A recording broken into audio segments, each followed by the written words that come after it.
I was just trying to check on a couple of things here. And I wanted to just talk a little bit about what's going on up here in northern Israel today. You know, with all the things that are happening in Gaza and the West Bank, even in, Jerusalem, the stuff that's happening up here on the northern border doesn't really feel like news anymore because it's just become ordinary. It's not out of the ordinary anymore to hear about rockets being fired from Hezbollah across the Lebanese border into northern Israel. And that's because it happens every day. And since it happens every day, it's like people have forgotten about it. And they don't need to hear about that anymore. They're like, tell me when it stops happening, because that'll be out of the ordinary. So I get it. I understand. But for the people who live in this area, it's even worse. I mean, it's a different kind of getting used to it.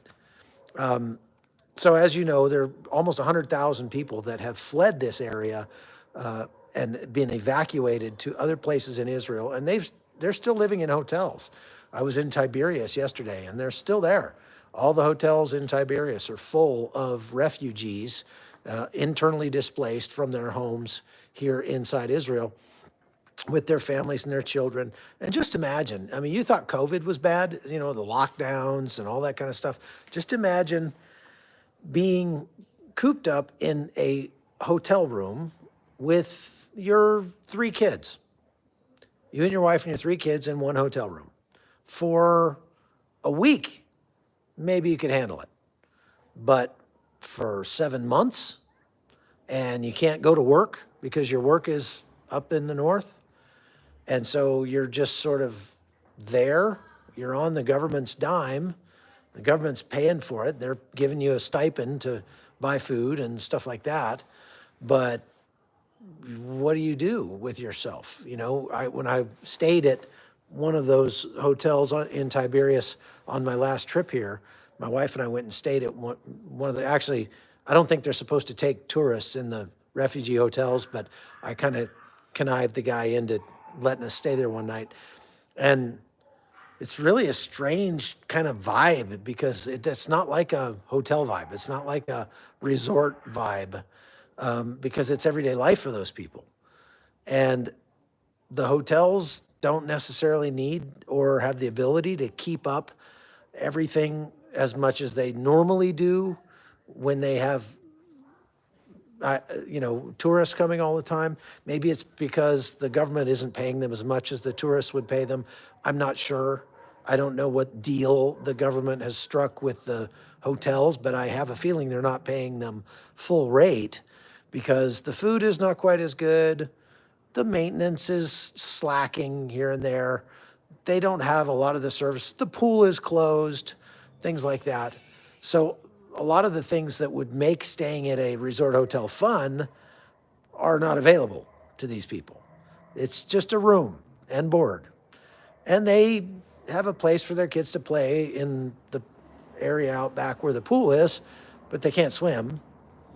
And they kind of sit around out there and drink coffee and play board games. And yeah, the pool's closed. At all of the hotels that I've been to that are housing refugees, the pools are closed. The sauna is closed. The gym might be open, but they're getting just sort of mediocre food, a place to stay. But the worst part would be just being cooped up there with no purpose. Because if your job is you're a bricklayer or you're a plumber or you're a car mechanic or something like that, and you can't go to your office, you can't go to your shop because it's up in the north, what do? You just sit there and read? That'd get old after a while too. Might sound like a nice break for many of us, but 7 months of that, I mean, not fun. Not fun. And you can imagine how the strain that it puts on families when you just can't get away from each other. If I had to stay in one room with all 5 of my kids, or even, thank you, William. That's very kind of you. All 5 of my kids, or even 2 of my 5 kids in one room. You can imagine how that would be pretty hard on the whole marriage, right? And these people have had to endure that for some time, and there's no end in sight for them. But there's a whole nother group of people, aside from those 100,000 people, there's a whole different group who haven't left their homes. And that's because they live just outside the zone that the Israeli government has evacuated. And so the people who live like in this town where I am, this town is called Jish, Jish, they have the choice to leave, but they don't have to leave. And if they do choose to leave, they don't get any stipend from the government. They don't get a hotel room to stay in or anything. They have to do it all on their own dime. So many of them are still here because they have no other place to go. They don't have the money, or maybe family somewhere else that would support them for 7 months. Thank you, Vladimir. And so they don't have any place they could go. So they just have to stay.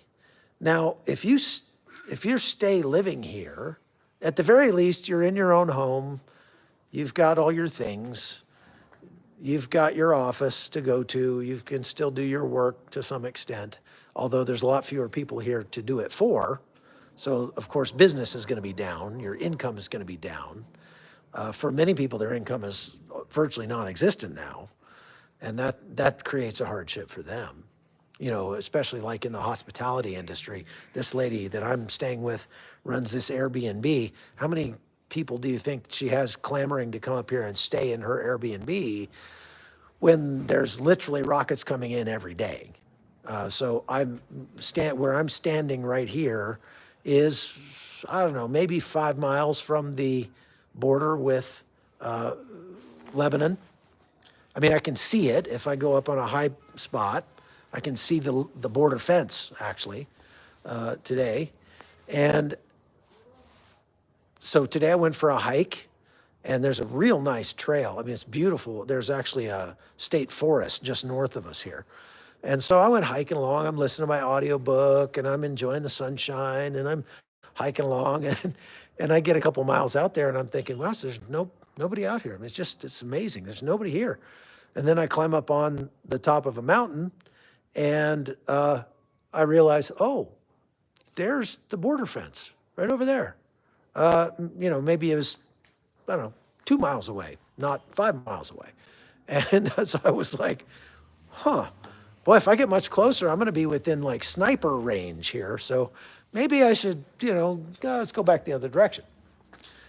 And so anybody that's in the hospitality business, restaurants, things like that, they're all hurting up here for money. And you can understand why. But, if you've never been in this situation where you don't know if every breath you take might be your last, then it's hard to describe. And I wanted to try and kind of explain to you what that feels like. I was like, you ever been in a minefield? That's a question that Chuck Holton would ask. You probably haven't been in a minefield before, but I have. And when you're in a place where there are mines buried all around and you're walking around there, it's just a really strange feeling you get in your gut, like deep inside you, as you walk around and wow, every time I put my foot down could be the last time I have that foot, could be the last time I have my life.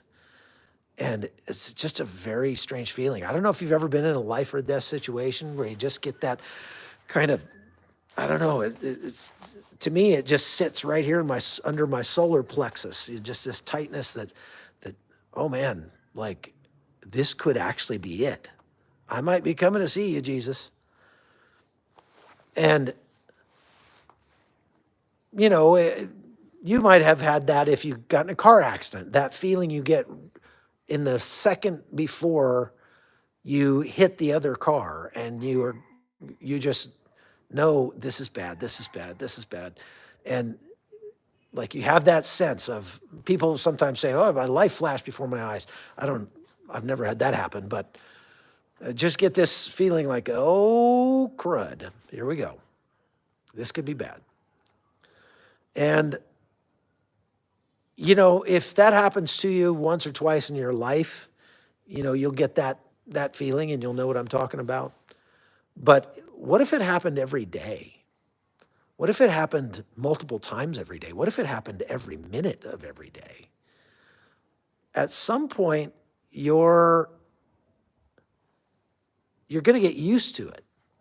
At some point, your brain, your body, your adrenal system can't handle that sort of stress so much, and you just get to the point where you're numb to it. There's a term for this, and it's called normalcy bias.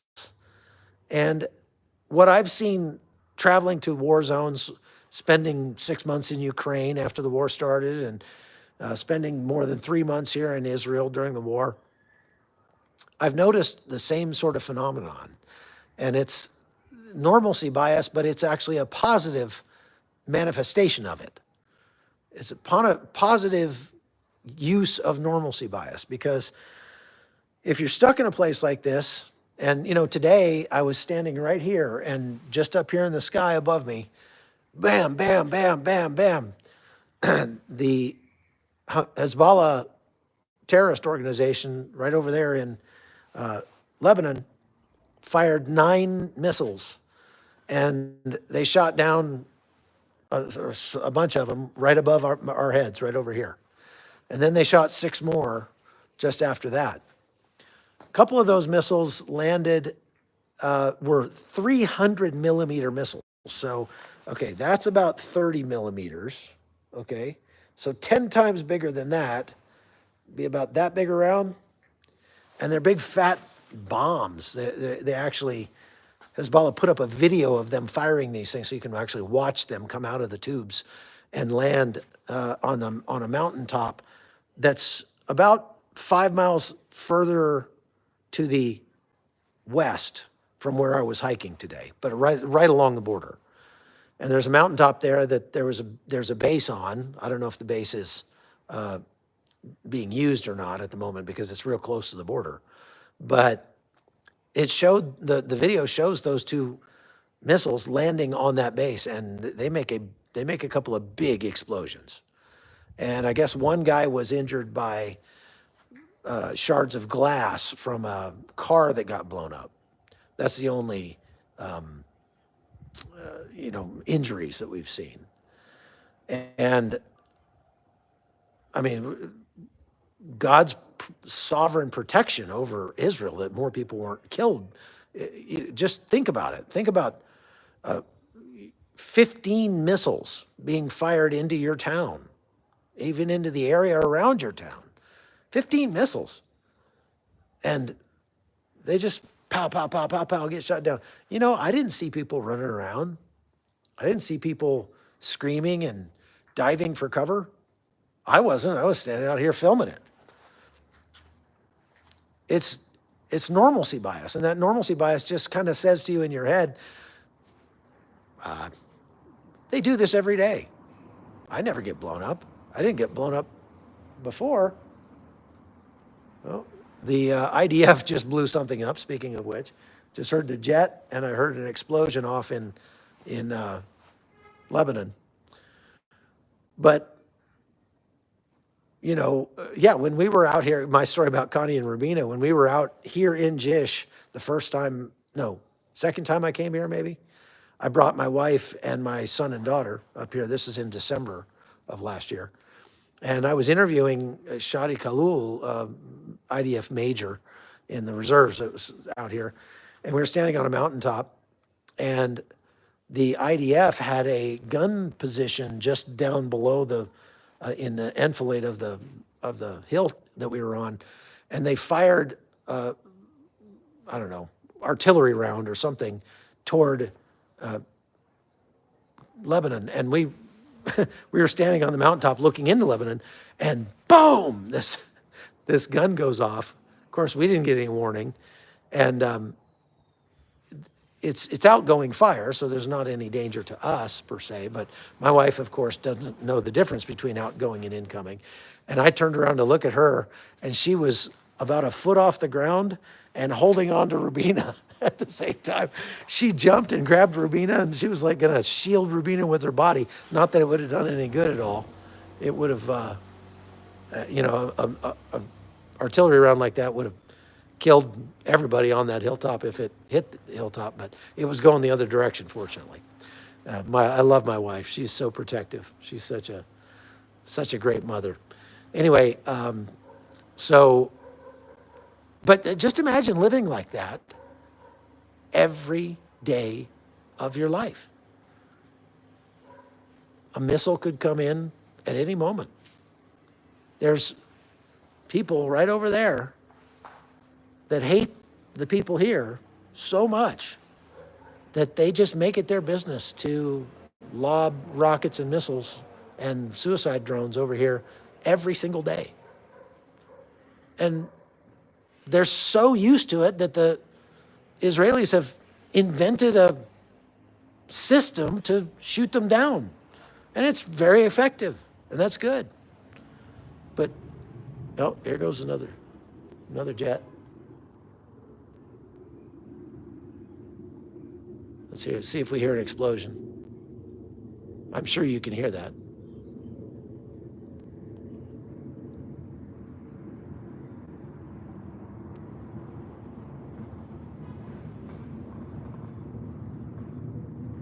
Oh, I see him.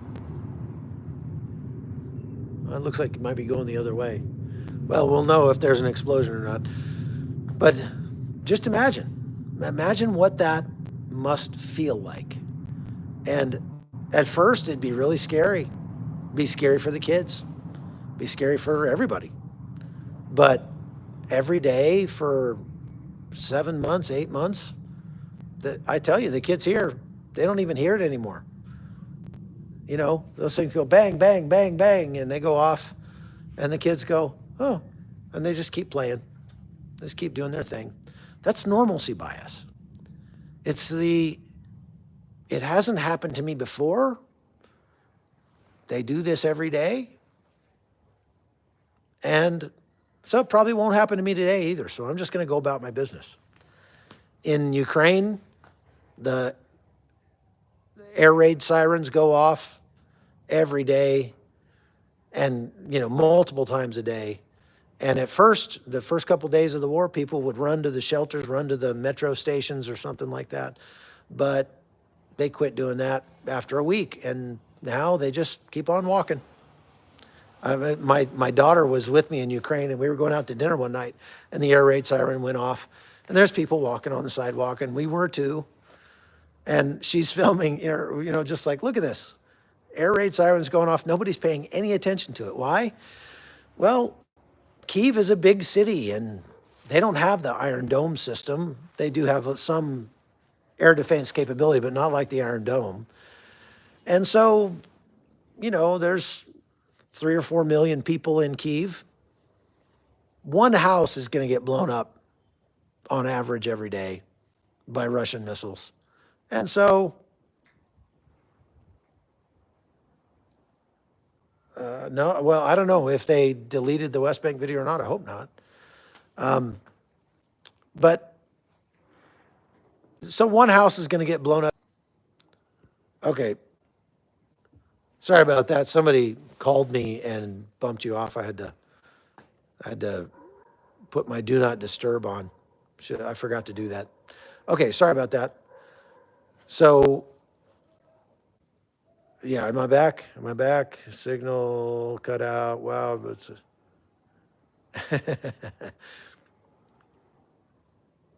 So, people just get used to it. And they figure, well, one house is going to get blown up. Probably won't be my house. Not today. Probably won't be mine. So, I'll just keep on going. There's another jet going overhead now. Thank you, Chris Cox. Appreciate it. You're not NRA Chris Cox, are you? Guy I used to work with at Chris Cox at the NRA. So it's that normalcy bias that lets you keep going about your life. But it is pretty dangerous because it lulls you into a kind of a false sense of security. That idea that it won't happen to me today. All the people who were killed by missiles, the 20 plus people who've been killed in northern Israel by rockets and missiles and drones since the beginning of the war, they all thought it wouldn't happen to them today either.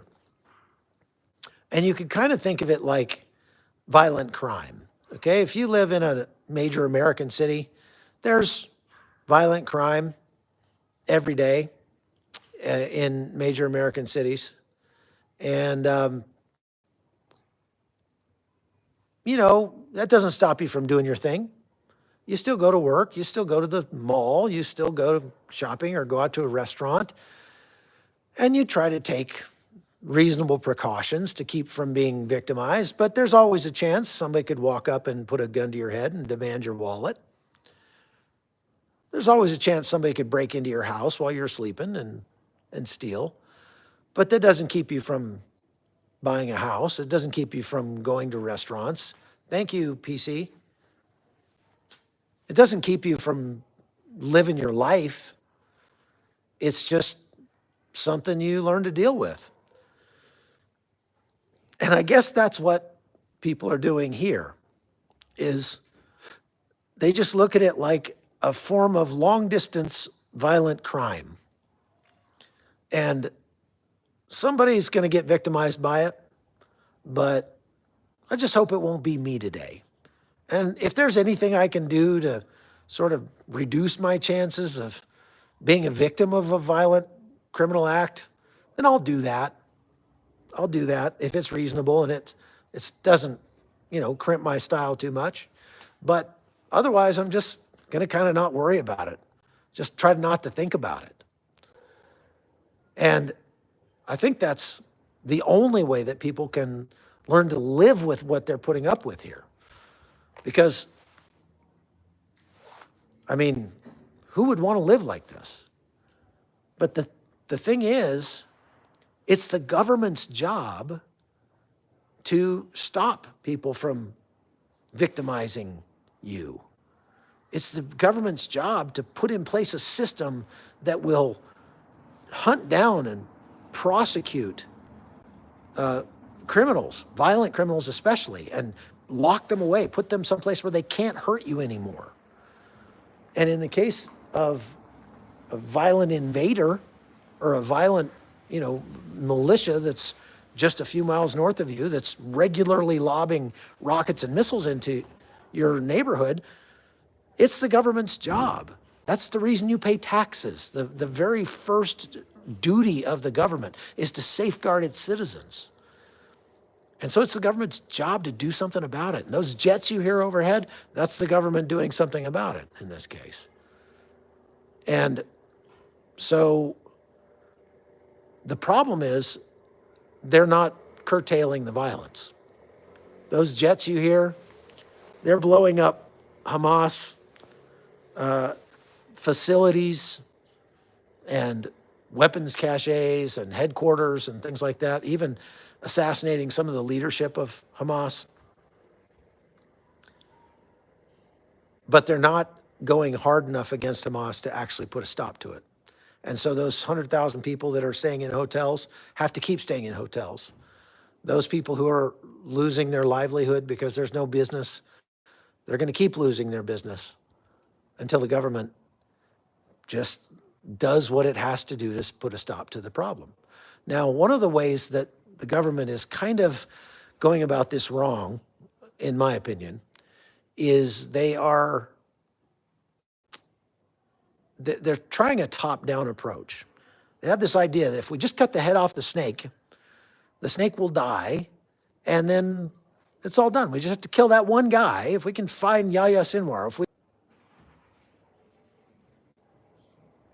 There we go. I wonder if they start jamming the cellular signals late at night or something, because it seems like my connection gets worse as the night goes on. But anyway, thank you, PC. Yeah, they're gonna have to go in and actually do it. But the problem with cutting off the head of the snake is that it grows another head. That's how terrorist organizations work. What you're doing is you're providing upward mobility for all the other terrorists. And the only way to actually win a war is to attack the bottom of the pyramid, not the top. You knock the foundation out from under the terrorist organization, and it will no longer have the ability to make war on you.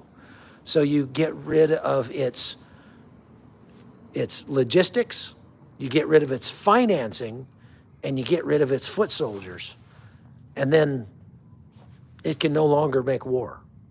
The guys at the top will be impotent because they don't need to have that guy as their commander. They can have any guy as their commander. And they can put another commander in place real easy. But if they don't have any financing, if they don't have any logistic train, and if they don't have any foot soldiers, then they can't fight you anymore. But it takes a lot more violence and a lot more work to go after those three things than it does to just drop a drone bomb on their top commander and call it a day. And so eventually Israel is going to have to work its way down to those three things. And until it does, this thing is not going to be over. They can assassinate the leaders all they want. It's still not going to be over. Yeah, Biden is weak and incompetent for sure. Question, do you have a PayPal, Venmo, Cash App for direct and quick dollars? Yes, I do. You can go to Linktree, that's linktr.ee. Don't go to linktree.com. Go to linktr.ee/Holton. LINKTREE, but put a dot before the EE/Holton. One more time, LINKTR.ee/Holton. You can go there, and there's PayPal, Venmo, Cash App, all the links to all the different payment options if you'd like to donate that way. And we do get more of that than we do from what you give on YouTube, but we're happy to take it any way you want to give it. Thank you very much for that. It does help with the cost of staying out here. So until Israel decides to go after those three, the bottom of the pyramid, not the top, it's not going to end. Now, I saw a whole bunch of questions going by, so I'm going to go scroll way back up here to the top, and let's see. Question, if USA can't help with Gaza, can they help with Lebanon? No, they're not going to. I mean, the only thing they might help with is providing intelligence with Lebanon. At the beginning of the war, they sent in a group of ships to the Mediterranean to keep the people in Lebanon from attacking, to keep Hezbollah from attacking by sort of putting a deterrent offshore and threatening them. But I don't know if the United States would actually go in and we're definitely not going to put boots on the ground in Lebanon. The U.S. is just not at a place right now politically where we could do that. Marina says, I was just thinking about your Thai massage video, almost died laughing. Yeah, that's my Thai massage was not a fun experience. Everyone should have one. We have the 2A for a reason. Do we really want Jesus to come back so soon? Yes, we do. SITREP, West Bank, CBN video, URL no longer working. Oh, no. That happens sometimes. I'm not sure why. We haven't quite figured out why it disappears, but that's really bad because it's costly for everybody. Bummer. Thank you for praying for me. No, I'm not bothered.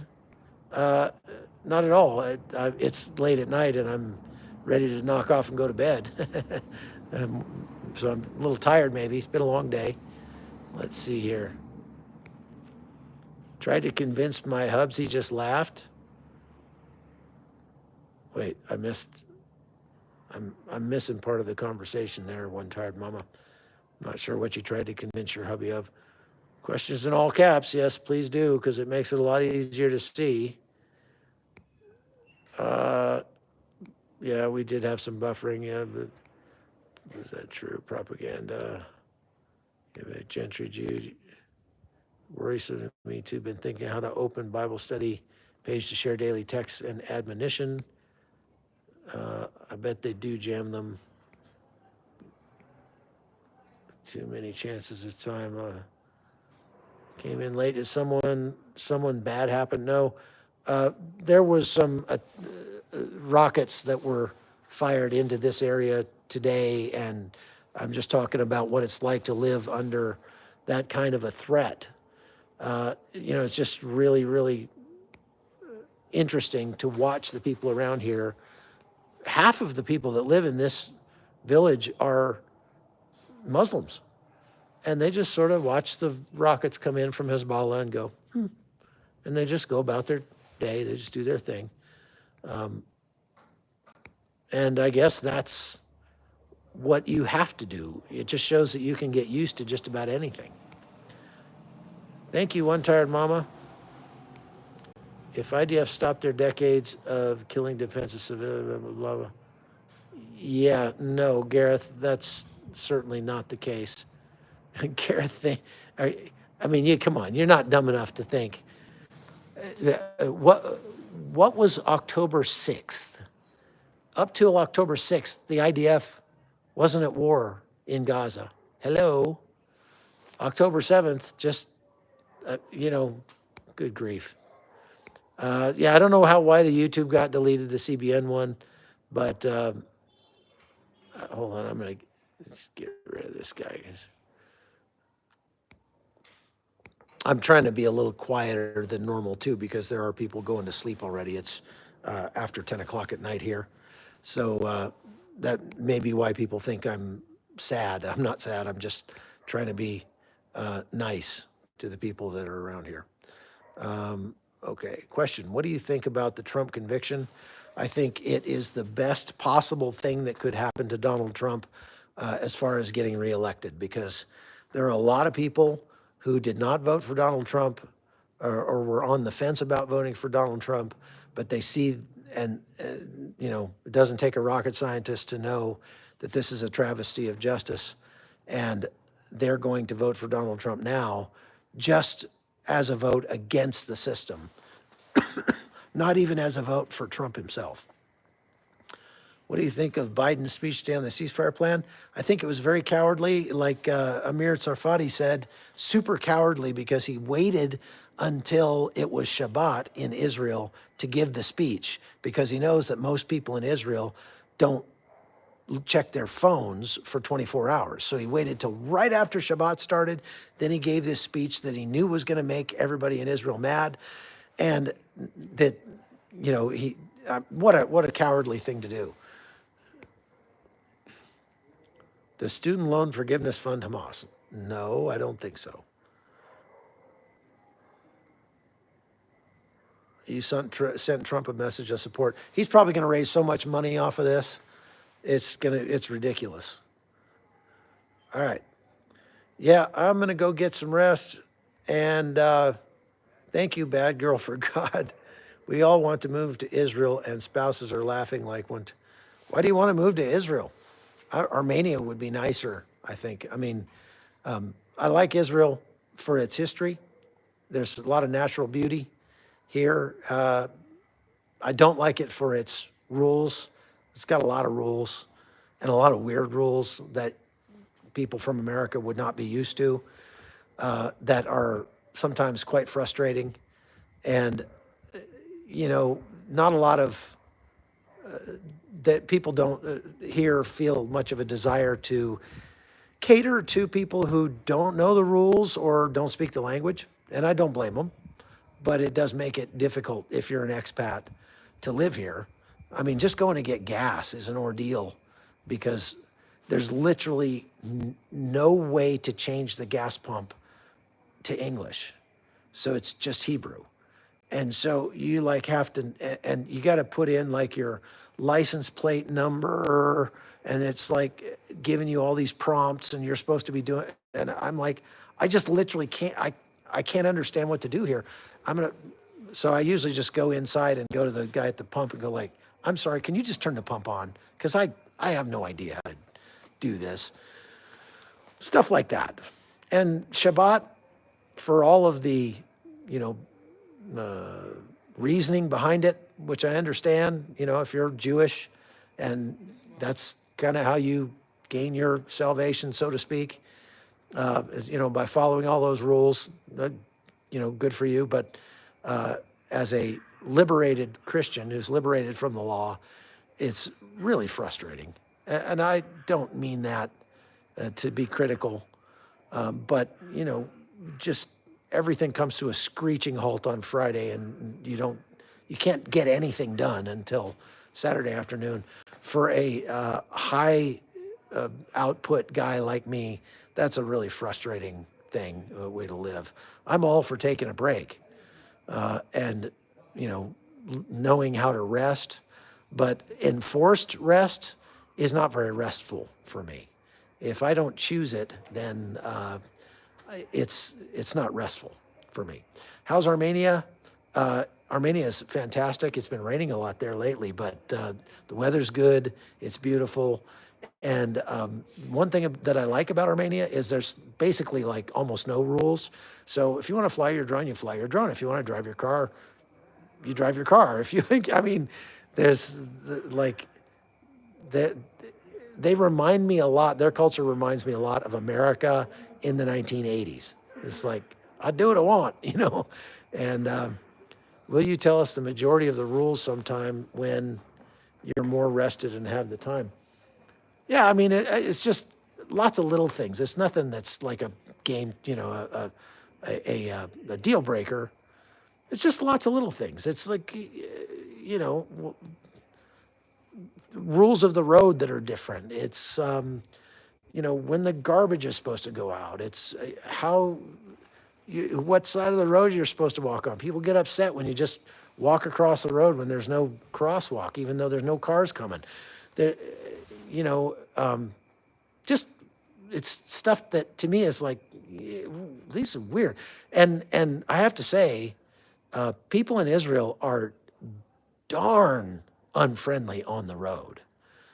You know, I come from Panama, and Panama, there's not a lot of rules on the road, and you just have to kind of drive like you're trying to get arrested if you want to get anywhere. And it's not offensive to cut people off. It's offensive to get mad at somebody who cuts you off.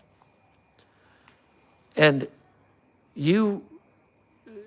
boy, you watch the people drive here, and they don't, you know, if somebody starts edging over because they're not paying attention or something, you know, they don't go, hey, beep, beep, you know, I'm here. Like, hey, see me, don't run into me. Like, if there's somebody that's trying to turn left and they pull out and then they see somebody coming and they stop and you know, one of those kind of awkward things at the intersection, like, it's not like beep, beep, oh no, you go ahead. It's like, honk, and they just like lay on the horn. I mean, I literally heard a guy the other day lay on his horn nonstop because he was mad at somebody in front of him for 2 minutes. Just laying on the horn. Just angry. It's like there's this just a latent anger. Today, when I was walking, I was walking down the road, and there's this jack wagon on a four-wheeler coming at least twice the speed limit, coming down the road, jumping the speed bumps, you know, doing wheelies and jumping the speed bumps. And there's this, you know, college girl driving the other direction in her car, and the road got kind of narrow because somebody was parked there, and she had the right of way, and she stopped, and this guy flipped her off and started, got all mad and everything. It was like, you know, went zooming by, and she was just like, good grief. So I don't know what it is about, you know, I guess it makes sense when you live in a place where there's a whole section of the people who live in your country who really would just like to off you, just like to kill you off all the time. You just have to live around those people. You know, East Jerusalem is right there. There's a bunch of Palestinians right there, and there's a latent hatred. You know they hate you. They're pretty sure you hate them. So you're on the road, and you have to be on the road with those people. And, you know, I guess it's understandable that, you know, you just have this kind of, you know, anger all the time. But it's not a nice feeling being here. You know, I'm not trying to say something bad about Jews or Israelis or anything. I'm just telling you my impressions as an outsider coming here. There's a latent, free-floating sense of anger here that's hard for me to get used to. And I don't like it.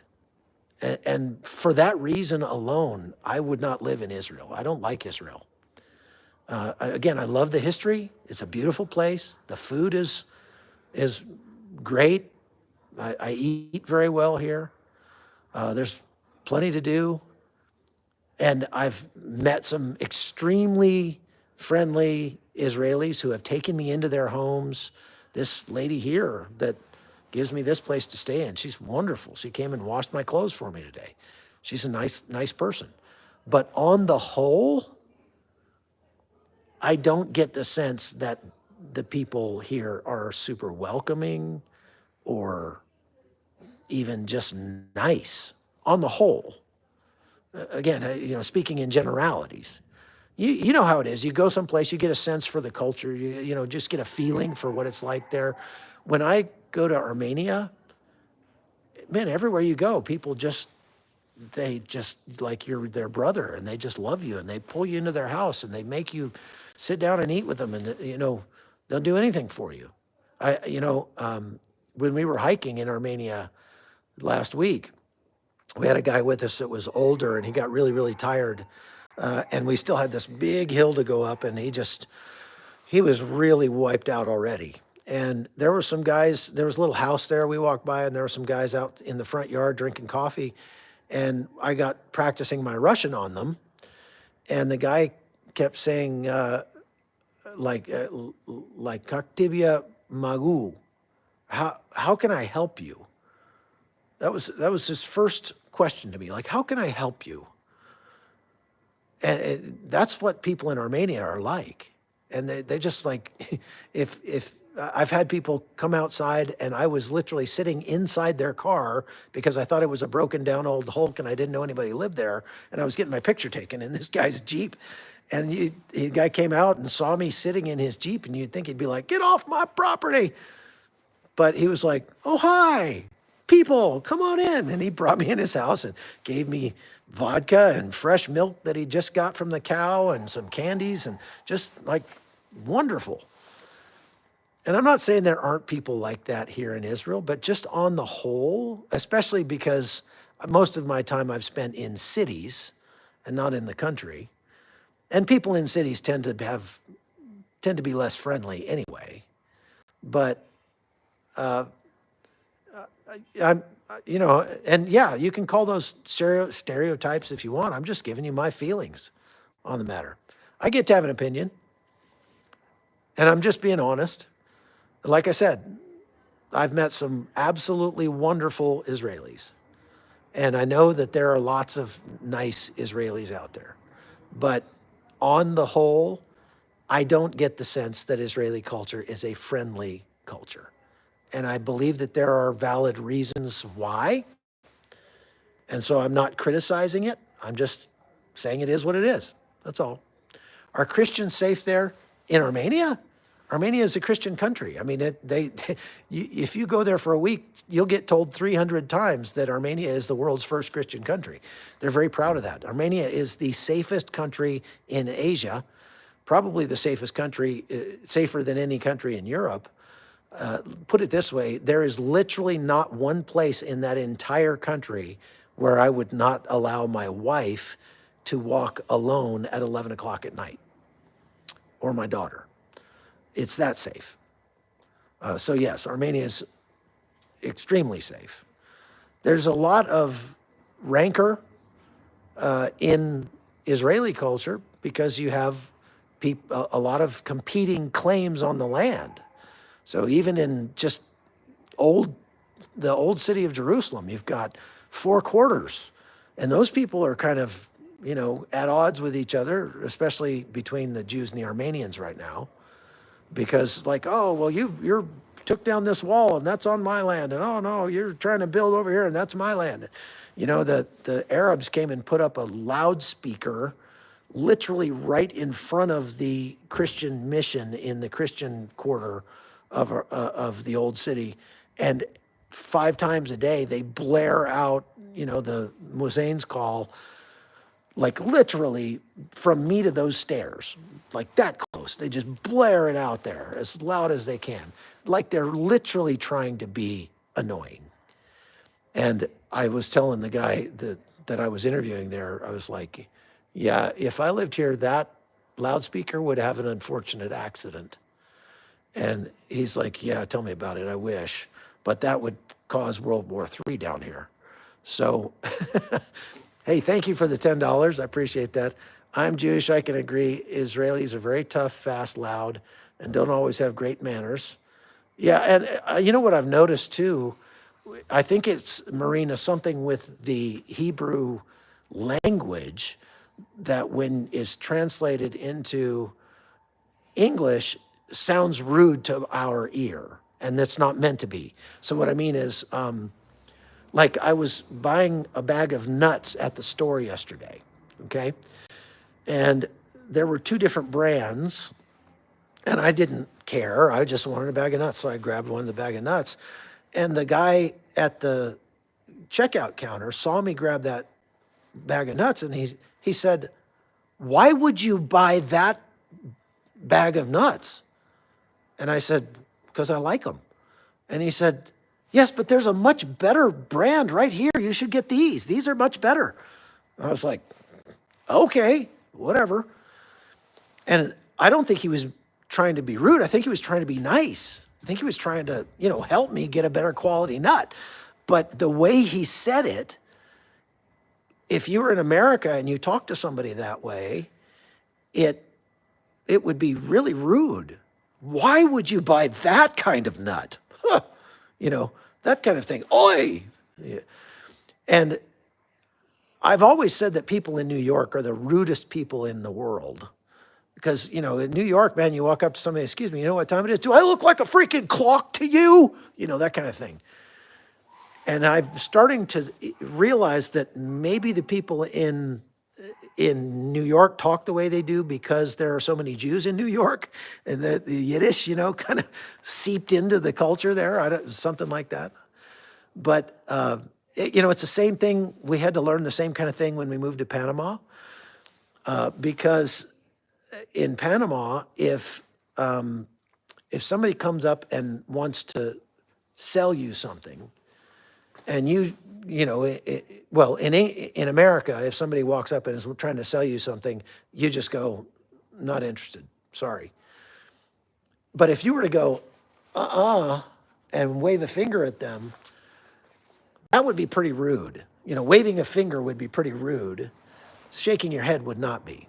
In Panama, it's the opposite. And so in Panama, if you say, not interested, you're being really rude. But if you shake your finger at them, that's the nice way to do it, right? So I'm sure that some part of the way I feel about Israel is just down to cultural differences. And I've been around the world enough to understand that and to know that's okay. And I'm certainly, if I couldn't do this job, if I got upset easily. And so when somebody blares their horn at me when I'm driving around here, I go, hey, what's up, man? Or I just go, hi, and keep on driving, or I just ignore them, right? But having been to more than 100 countries around the globe, I do just my feeling here in Israel is there's a lot of tension here. There's a lot of anger here. And they could do with a real hefty dose of just chill the F out. You know what I mean? And, maybe someday they'll have a chance to do that. Right now, as they're still shooting rockets at them every day, it's probably understandable that they're a little stressed. You know what I mean? Have your feelings changed about Israel since the war, or has it always been? Well, I was here twice before the war, but I was here on tours doing tourist things. And if you're doing tourist things, you're only skipping off the top of the culture. You're not really getting into it. So I never noticed any of that stuff until I spent months here. And the longer that I spent here, the more I started to see, good grief, man, people are just, they get their knickers in a twist for nothing. It's just, these people need to chill out. But like I say, I understand why people might be that way, and I don't hold it against them. So that's my 2 cents, and please don't flame me for it. I love you. I love Israel. They're God's chosen people. I bless Israel. I had prayed daily for the peace of Israel. So, take what I say for what it's worth, which isn't much. Fiery, hot-headed people, it's your opinion. We all have our own. I would hate to deliver pizza at all in Israel for lots of reasons. Probably have to put on a tough facade because not knowing who might be coming up to them in public. Yeah, I mean, literally, you've got people walking around that live near you, that, your neighbors who they don't want to rob you. They just want to kill you. They'll just randomly walk up and start stabbing people for no reason. And it never happens the other way. You don't see Israelis just randomly stabbing, Arabs that, oh, that guy's a Palestinian. Let's kill him. No, I mean, you go to the mall, the little girl selling you your shorts is an Arab Palestinian girl. And so what? She doesn't have to worry when she's walking home that some Jew is going to walk up and stab her for no reason. But the Israelis do have to worry about that. And now they have to worry about that in America and in Europe and lots of other places. And I just think that's what I wanted this live to be about. It's just that, think about that. Think about what it must be like to have to live wherever you live, in America, in Israel, in Europe, and just because of who you are, who you were born as, you just have to look around and wonder if everybody around you hates you. If somebody just wants to just murder you for no reason, just for the fact that you're wearing a yarmulke or, whatever. That's got to be a really tough way to live. And so I'm willing to give as much grace as is necessary to every Jew, every Israeli that I meet, even if they're a little hot-headed behind the wheel, because it's tough to be an Israeli. And that's what I had to share with you today. So God bless you all. And especially if you're Israeli, God bless you. And I mean that with all my heart. So I'm going to go to bed now, and we'll see what I can find what kind of trouble I can get in tomorrow. But stay tuned, because I'll tell you all about it next time. We'll see you. Bye-bye.